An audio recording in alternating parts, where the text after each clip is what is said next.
Hello friends, Namaskar. I am Anil Kumar Srivastav. I am present with you with the new topic of the current affairs. This new topic is on the national identity, Indian national identity. Indian national identity can be divided into three components. The first one is uh, the unification of the castes, and the second one is the Hindu Muslim unity, and third one is the peripheral subjects, the subjects which are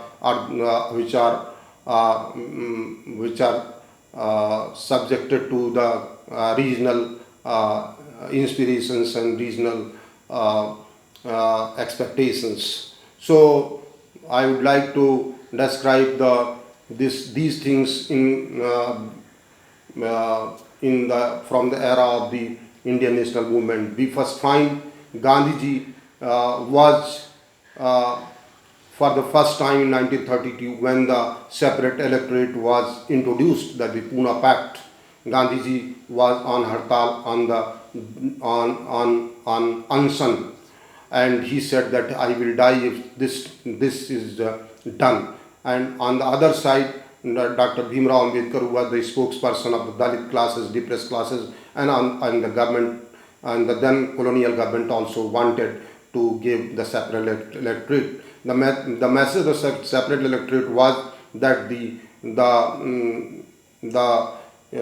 territories which will be reserved for the seats will be reserved for the depressed classes, and in that class the other caste cannot cast vote. Gandhiji said that this will be very harmful for the national unity, and the classes and the castes will be disintegrated, and the nation will also disintegrate, and this will be a great blow to the national ideas and national identity. So Gandhiji said that this can only be done if I die after my death. So whereas the Dr. Bhimrao Ambedkar said that the Varna Vyavastha, that this system is prevalent in this, and unless and until that system is removed, the Dalits cannot be emancipated. But ultimately the agreement is reached between the two, between the Dr. Bhimrao Ambedkar and Gandhiji, and this was negatived and rejected, and thereafter the depressed classes have got more seats than what they were getting in the previous Pune Pact. So we see that Gandhiji always tried for the unity of the castes. So there are many castes. He also stood for the caste unification, and then we find that he said that I am a Hindu, and I remain Hindu because I get peace in the Hinduism. But he also said that the Muslims have also an identity, and Muslim is also has autonomy in some matters. So these two should also live with harmony. So Gandhiji was in favor of both the harmonies. The first harmony, that is the unification of the caste, and second one, the Hindu-Muslim unity. And it is for that Hindu-Muslim unity he has declared the Khilafat Andolan, and participated in the Khilafat Andolan. That was for the Muslims, so that the Muslim can not feel that the Hindus are not taking their matters seriously. And secondly, we also find that at different times in Noakhali, Mahatma Gandhi went for the when the right was spreading all out, and many Hindus were taking the lives of the Muslims, and Muslims were taking the lives of the Hindus, and Gandhiji was working there as a one-man army. So Gandhiji's life was devoted to both the national identity component. First, the unification of the caste, and second one is, that is the Hindu-Muslim unity. And Gandhiji has always fought for this, and he practiced it, and he said that if the Muslims have also an identity, but the Hindus have also an identity, but ultimately they are one and they cannot be different. They should have cooperation and they should be live in the harmony. And we find the third, peripheral factor. The peripheral factor was almost addressed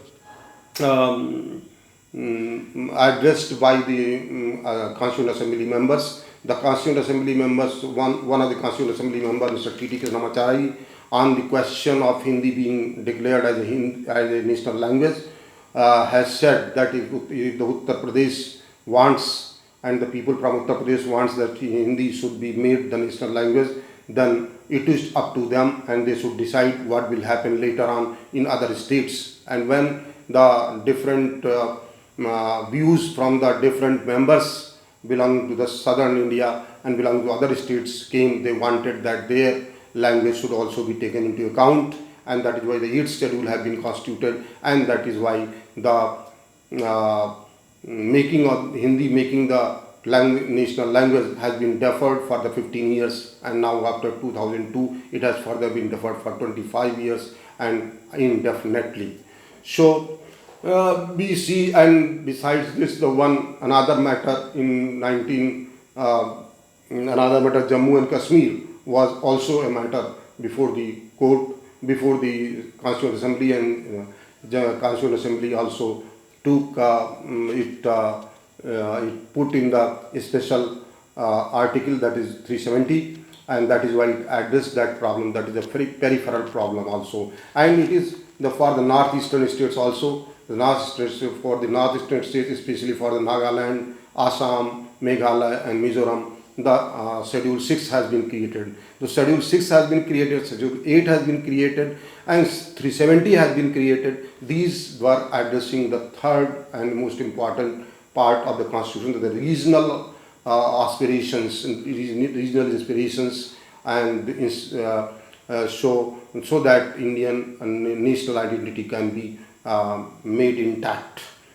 So we now come to the last conclude that in the 30 years we have seen that the coalition government was on, and there was the regional aspirations all over, and the much damage has already been done to these three identities that many times Gandhi have been assassinated after in the coalition governments. But after the coalition government in 2014, the BJP has been able to consolidate the castes of the northern India and the Hindu heartland, and it has been able to secure almost 37% of the votes and more than that in the seat conversion. So it dominated the whole scene from 2014.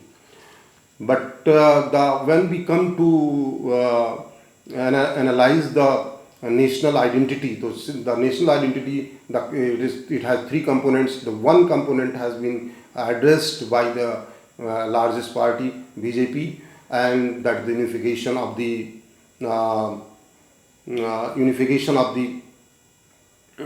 caste, and it has also made some efforts for other factors also. But the important emphasis is on the first factor. And while the Congress is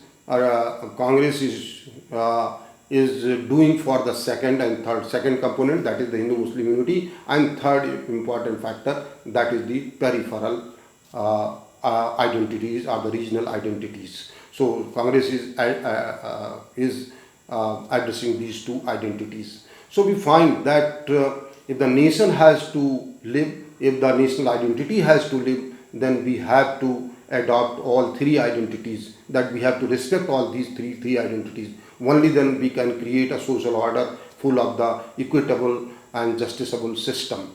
So these three identities have to be made, have to be converted into reality in the Indian by the Indian nation, only then we all can live as a national identity, and everyone will be safe and secured and have full confidence in the government. That's all for today. Thank you.